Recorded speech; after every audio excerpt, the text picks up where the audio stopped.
Praise the Lord. கர்த்தர் நாமத்துக்கு சோத்திரம் உண்டாவதாக. இன்றைய கர்த்தருடைய வார்த்தையை நான் சொல்லி நாம் பார்க்கலாம். Praise the Lord.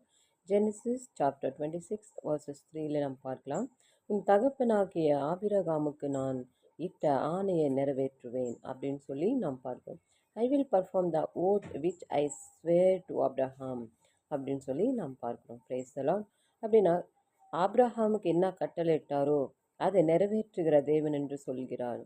இந்த நாளிலே நமக்காக என்னென்ன வார்த்தை கர்த்தர் பேசியிருக்கிறாரோ அதை நிறைவேற்றுகிற தேவனாக இருக்கிறார். Praise the Lord.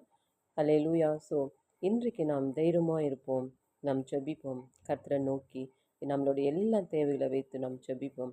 கர்த்தர் உண்மையாகவே நம்மளுடைய ஜெபத்தை கேட்கிறவரும் அதவனமாக அவர் நமக்கு செய்கிறேன்னு சொன்னது அவர் செய்கிற தேவனாக இருக்கிறார். ஹல்லேலூயா. இன்றைக்கு இந்த வார்த்தை வைத்து வாசிங்கள். கர்த்தர் உங்களை ஆசீர்வதிப்பாராக. Amen.